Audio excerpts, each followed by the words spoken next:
So next up, I think, is a panel we think you will all enjoy. A great conversation teed up for you. Many of the participants are my own personal heroes.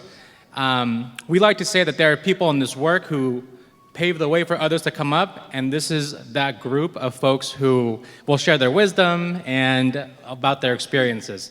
To moderate this panel, please join me in welcoming to the stage White House Deputy Cabinet Secretary and my Korean brother, Dan Ko.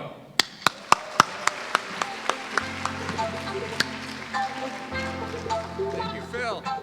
How we doing? 감사합니다. 안녕하세요. We have an amazing group of panelists, and I'd like to waste no time in calling them all up. First, Nani Colaretti, Deputy Director of the White House Office of Management and Budget. We have Vanita Gupta, Associate Attorney General, the U.S. Department of Justice. You can clap for every person. Jenny Yang, Deputy Assistant to the President for Racial Justice and Equity, White House Domestic Policy Council. And the most popular person in D.C., Gautam Raghavan, Assistant to the President and Director of the White House Presidential Personnel Office. Please join me in a round of applause for these amazing panelists. So all of you have had distinguished careers in public service and served together during the Obama administration before returning to federal government under the Biden administration. What motivated you to enter public service, and what advice do you have for AA and NHPIs who are considering careers in the federal government? Gautam, let's start with you. Yeah, thank you, Dan, and thanks everyone for this amazing crowd. There's so many of you. So for me, I first got involved in advocacy and public policy and public service in the summer of 2004 because two things were happening at the same time. The first was I was in the process of coming out as gay, and the second was we were in the middle of a national debate on marriage equality and on gay marriage. So for me, my coming out became a part of my inspiration for service. And so fast forward 4 years later when President Obama won his election and we had this opportunity to serve in the Obama administration, for me it felt like this was an opportunity to show up for my communities as a gay man, as a naturalized citizen, to be a part of incredible change and progress. And we saw that, right, over 8 years of amazing things that we did in the Obama-Biden administration. So that's really what got me in. And if that was about personal inspiration, I think in the second go-around in the Biden administration, for me it felt like there was almost an existential calling to service, that we had so much progress that we had made before that we needed to build on and protect. And this opportunity to restore faith in government, to make government work better for people. So that's really what led me here. And I'd say my advice to anyone, whether young or not, who's interested in pursuing public service, I would say, follow your heart, take some risks, realize that there are a lot of us, and we'll talk about that a little bit more, but there's a lot of us who are doing this who want to be helpful to you, so reach out and ask for help. Thank you, Gautam. Jenny.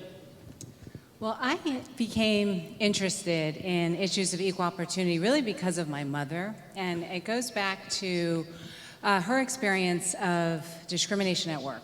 And I remember when I was young, she'd come home from work lacking energy, and really I could see how it impacted her self-respect and dignity. And I remember one day, she came home from work and I said, I wrote an essay in elementary school about discrimination and prejudice. And I thought she would be proud of me talking about something that she had experienced, and instead she was horrified. And I grew up in suburban New Jersey. It was not a diverse community, and she was worried that my teacher would think poorly of us because we were talking about discrimination.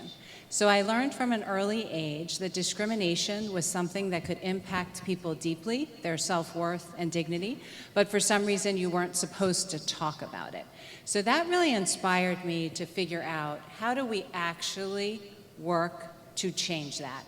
And throughout my career, I have worked to advance equal opportunity, and my advice to you all is to find opportunities to lead things that you're passionate about.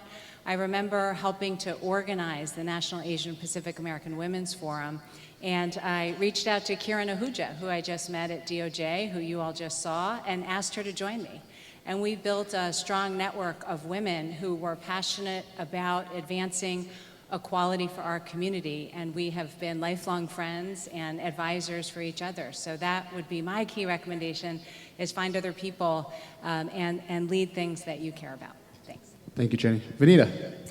Hi. So my origin story to this work, I've spent my whole career as a civil rights lawyer and really came to that work at a kind of an understanding at a young age of the fact that I was kind of inside outside as an Indian who grew up for a time in Great Britain. It was a time when there was a rise of the skinhead movement in the late 70s, and it was a particular incident that stays with me to this day, that where my grandmother had been visiting from India. We just picked her up at Heathrow Airport, and we stopped at a McDonald's, and at the table next to us were skinheads throwing French fries and food at us, yelling racial slurs, and remembering in that moment just how ashamed and embarrassed I felt, but understanding too the importance of understanding always that I felt very much at home where I was, and yet felt very much as an outsider, and constantly trying to negotiate that, and growing up really conscious of whether there were people who looked like me in public spaces and what the kinds of spaces and workplaces I wanted to be in. And my parents really encouraged me, yes, to get educated, but also to be really engaged with the world. I don't think they totally knew what they were buying when they got two really loudmouthed daughters to be out there in the world. But I went and became a civil rights lawyer, and to me it really felt like that was the only path. I wasn't confused about my path, but that was the path for me because I had identified mentors out in the world who were helping guide me. I was often in institutions where I was the first South Asian woman or the first Asian American, and I am now the first immigrant, daughter of immigrants, and first woman of color in the position that I'm in, and also the first civil rights lawyer in top leadership at the department. And for me, the doors have always been opened by other people who are looking out for me. And so I think the takeaway that you're hearing already, and I'm sure it'll continue, is we didn't get here by ourselves. We got here because we were looking out for each other. We are friends on this panel, and we try our best to look out for each other, and also to recognize that what was given to us and doors that were open to us, and people really struggled a lot to allow us to create these opportunities, we also have to give back. So I hope you will find mentors yourself, and that you will, in your own positions, mentor other people, because that is how we will advance, and also by not being cowed by the fact that you may very well be the first in certain positions, but there will be a community around you to support you. Thank you, Rita. Nani. This is such a great panel. So first of all, I want to say aloha. Aloha, one of the many people from Hawaii here today representing. I grew up in Hawaii, one of 5 girls, second oldest, and my parents really instilled in me the values of education and of community service and giving back. But along the way, our family fell on hard times and we went on public assistance. And I never forgot that time when we needed government help. Government was there and supported our family, and I dedicate my life to sort of helping families in any way I can. But I have had a long career in state, local, and federal service in a number of different areas. I've just been really fortunate enough to work on really critical issues that actually would have helped a family like mine. And I just want to say, in terms of advice for you, I would say just be curious about what everyone's doing around you. Be engaged. If you're interested in serving, if you're interested in government work, you can do it, and you can do it at any level. So be curious and keep people in your life. Keep your network alive. I'm friends with everybody on the stage, as Vanita said, and I hope I can work with them, continue to work with them in the Biden administration, but even beyond that. I don't know about you all, but those are some pretty inspiring bits of information and advice. And I think it's a real testament, too, to this president, that it's not just these amazing leaders serving in the administration, but where they're serving. Nani is controlling a budget of how big? It's like $1.7, $1.8 trillion annually. just a little bit of money. Vanita, all of her work at Justice, Jenny Yang at the Domestic Policy Council, so many important initiatives, and formerly at the Department of Labor, where we were colleagues there. Incredible work, and of course, Gautam, who obviously is the front door to so much in our administration, and all the incredible talent that's here. And Gautam, I wanted to ask you a question first. President Biden assembled the most diverse administration in our nation's history with a record number of AA and NHPI appointees. We need a round of applause for that one.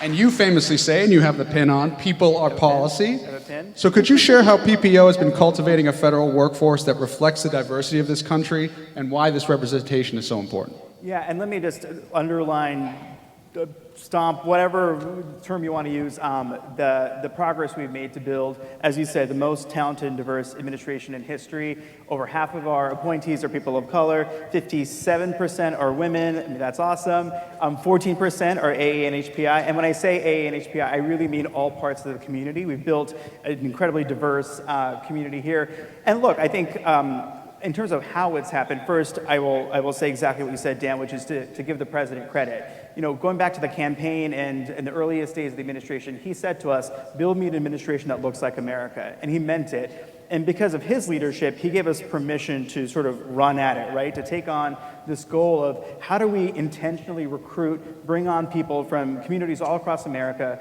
from neighborhoods, from parts of the country where no one's ever really been asked to serve. I think one of my favorite experiences is when we hire someone, whether they're junior or senior, who says, I never thought this was possible. Like no one had ever thought that to ask me to be a part of the president's team. So that's a big part of what we do. You know, so I think one, the permission from the very top to go and do this. And then the second part is we work very closely with community leaders all across this country to go and find talent that's out there. And I would say this to all of you, because I know we have folks here who are from all over the country and listening on the live stream, who are everywhere in America, is don't think that there's only one route to public service, or I don't want you to think that you have to have a certain education or pedigree or experience, or that you need to have worked in government before. We're looking for folks who have skill and talent and passion from every kind of community. If you're a community organizer, I guarantee you there's a job in the federal administration that can take advantage of the passion and the deep community roots that you can bring to bear. If you're an academic, if you're an engineer, if you're a doctor, there's a job for you somewhere in this administration. Don't all ask me at the same time, because there's not that many jobs. But my point is that there's a real opportunity to serve, and our door is going to be open as long as we are, the president is the president. So reach out, and if you're interested, because I have to give you an ask before I leave, is go to whitehouse.gov, scroll all the way to the bottom, and there's a part where you can say, you know, I'm interested in joining, and fill out the application. We are always finding interested, talented candidates just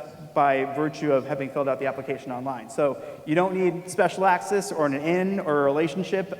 You can just say, hey, I'm interested, put me in, and we'll find you. Thank you, Gautam. And his team is absolutely incredible with the amount that they do, the incredible talent they bring in, and so please do check out the website. Nani, so much of your work is so important to make sure this country is building back better, and a lot of that is with data. And so we know that you're leading the way to advance data equity and improve outcomes for historically underserved populations, including data disaggregation efforts that have long been a priority for AA and NHPI communities. Could you share more about OMB's work to update the federal government's data collection standards and promote greater data disaggregation for our diverse AA and NHPI communities? Yes, I can do that. So first of all, you're welcome. First of all, let me tell you a couple of things. Office of Management and Budget is probably an agency you may not have heard of. President Biden calls it the Nerve Center of Government. Erica Mortsugu calls it the Nerd Center of Government, which is correct.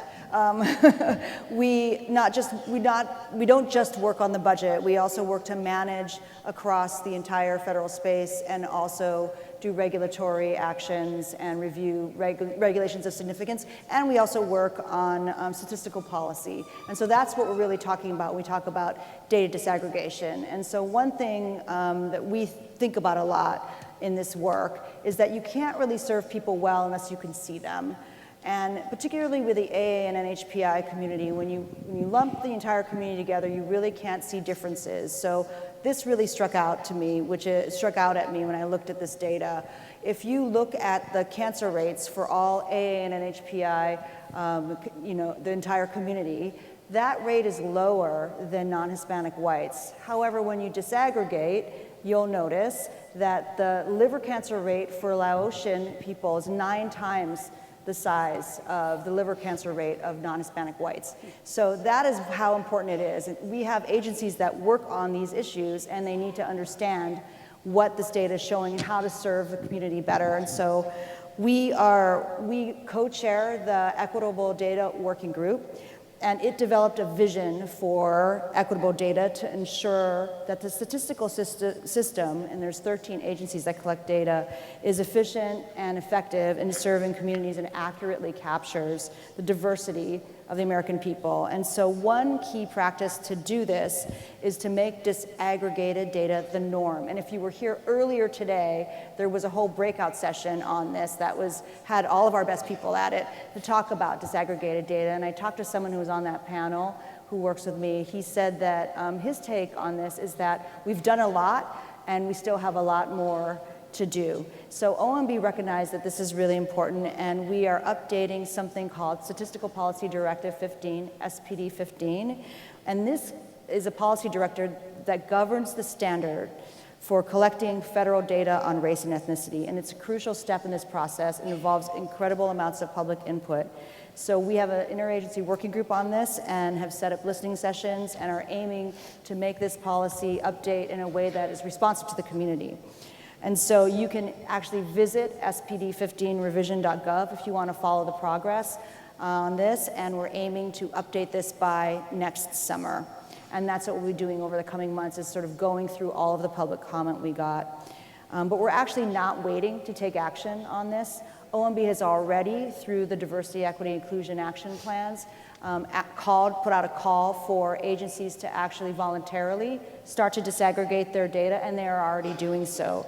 And so you can see some really cool, groovy data. If you are a nerd like me, there's a searchable data catalog on data.gov. And so I invite you to take a look at that, and we're already putting out disaggregated data to start to help policymakers make better decisions.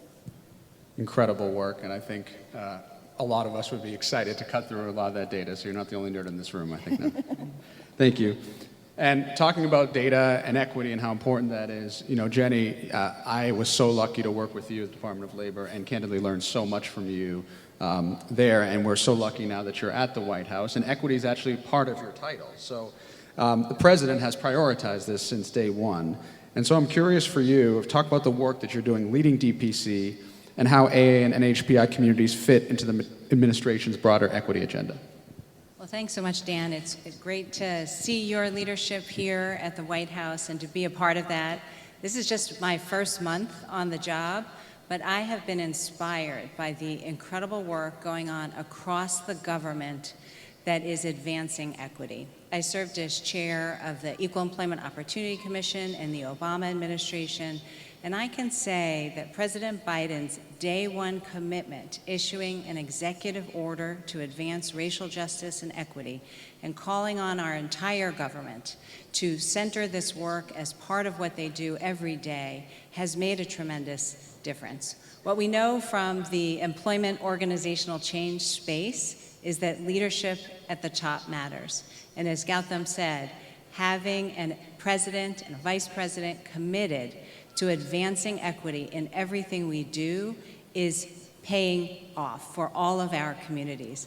So what our team does, and we work across many areas, including democracy and voting, criminal justice, work that Vanita is leading around civil rights, the Department of Justice, as well as looking at data disaggregation across the government. So as our domestic policy council, we are working across all different agencies and helping them identify those opportunities to advance those objectives.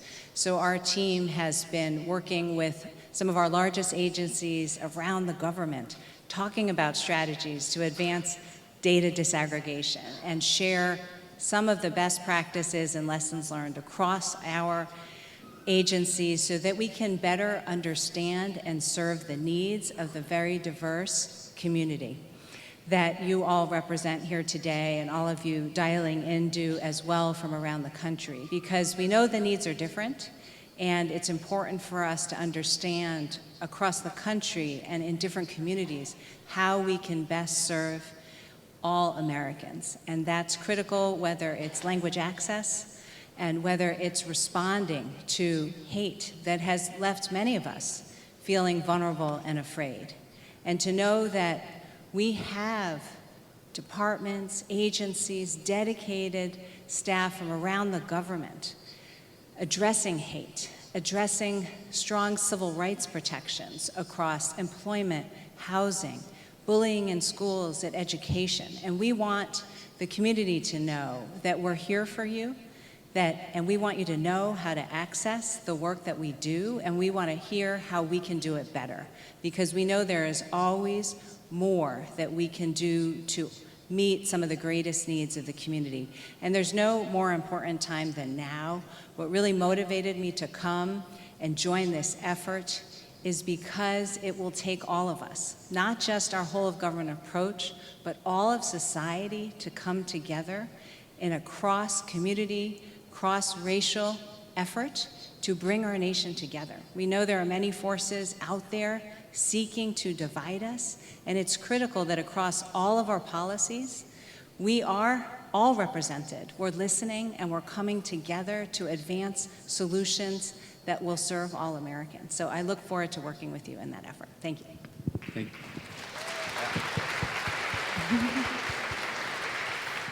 Our Chief of Staff, Jeff Zients, likes to say that if you want a high-performing organization, you hire phenomenal people. And Jenny is a classic example of that. I'm sure Gautam would agree with that mindset as well. And so, Jenny, thank you so much for your work on the Domestic Policy Council. We're really lucky to have you there.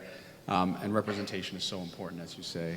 And especially with you, Vanita, the work that you do at Justice, I think in our day-to-day, especially in the role that you're in, I'm sure it's easy not to see what we see, which is the amazing work and leadership that you do is so important, not only to this community, but to the entire country. And DOJ has played a key role, in particular, in addressing hate crimes and violence targeting AA and NHPI and other communities, including through the implementation of the bipartisan COVID-19 Hate Crimes Act that President Biden signed into law nearly 2 years ago.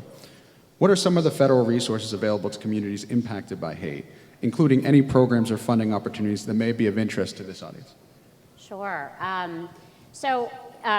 And Jenny kind of started to lay groundwork on some of this, but I just want to say that the Department of Justice was actually founded on a mandate to combat hate crimes at the time against Black Americans who were trying to exercise their right to vote.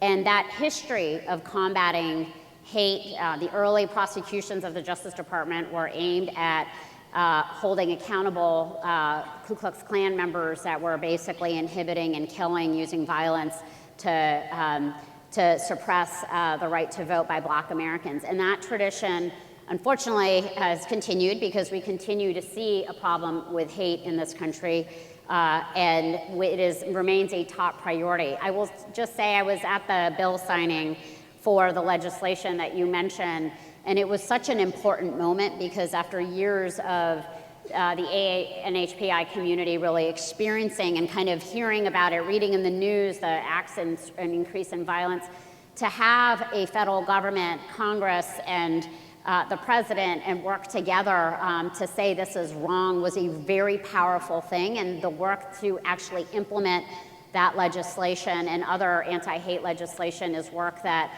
remains a core priority for the Justice Department.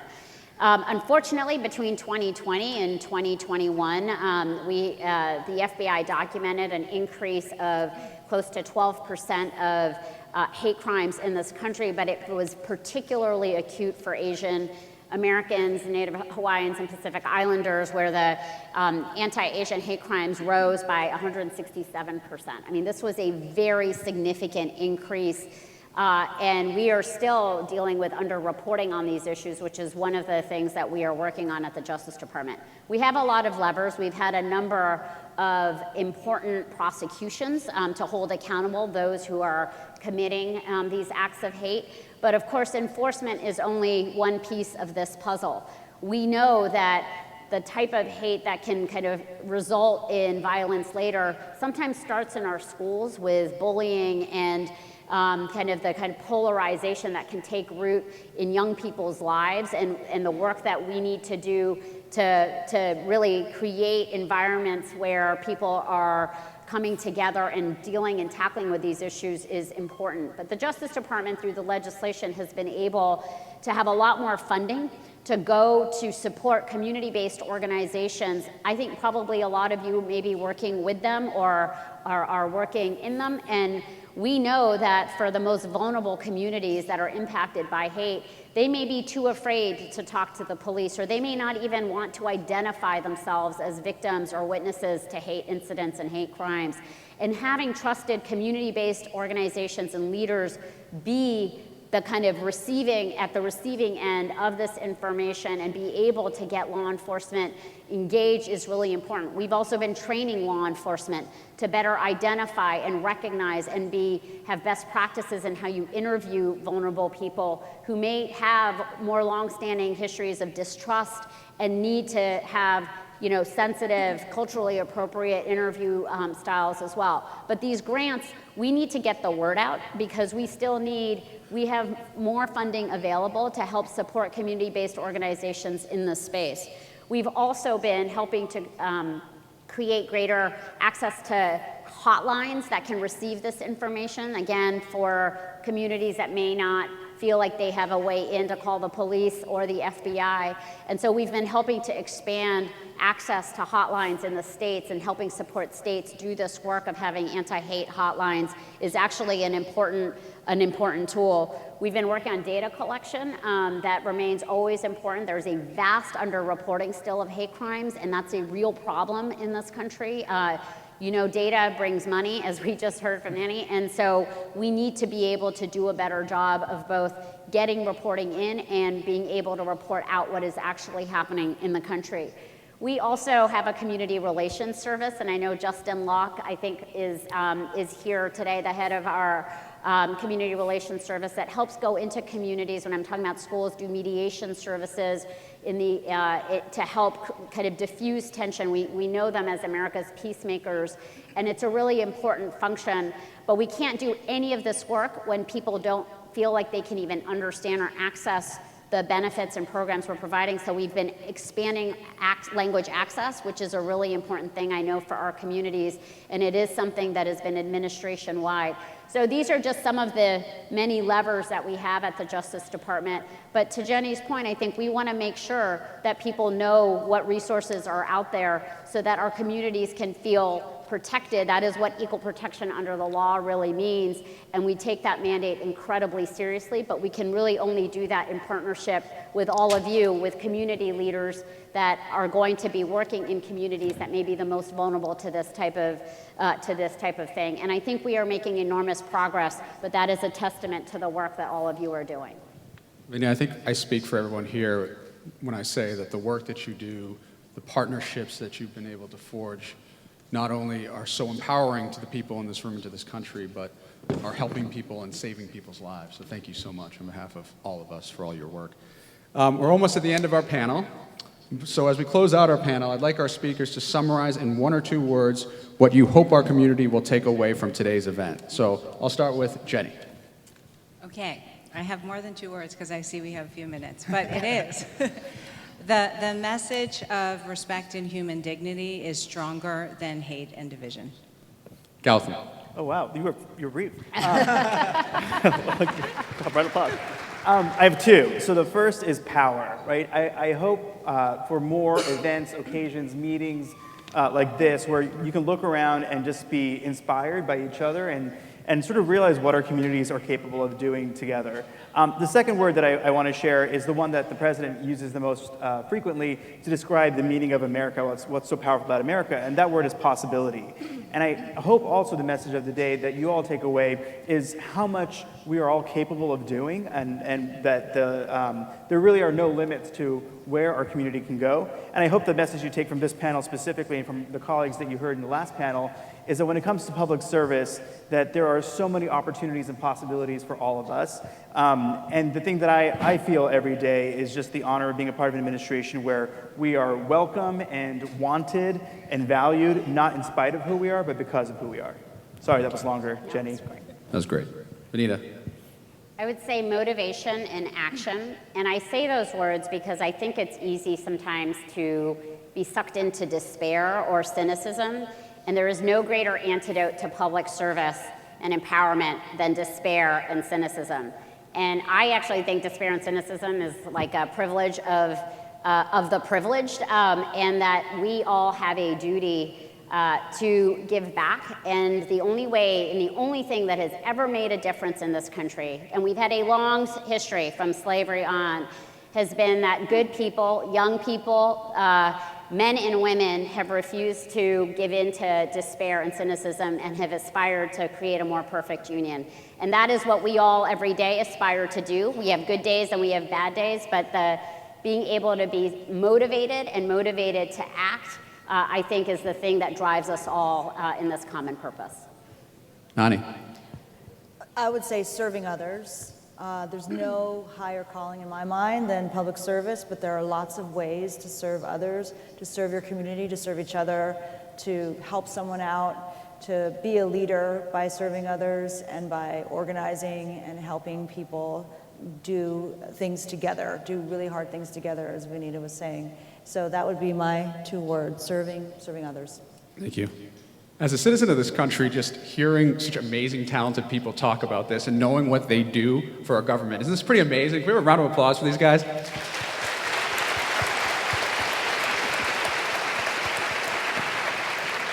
And as we close out, I just wanted to say what a lot of members of the panel said, which is they're doing incredible things, but they really can't do it without all of you and all the people in your communities doing amazing work all over this country. So please reach out to us, visit the websites. We are so honored that you are here today, and we look forward to all of your partnership in the years to come. Thank you very much, and Kapsa Hamida.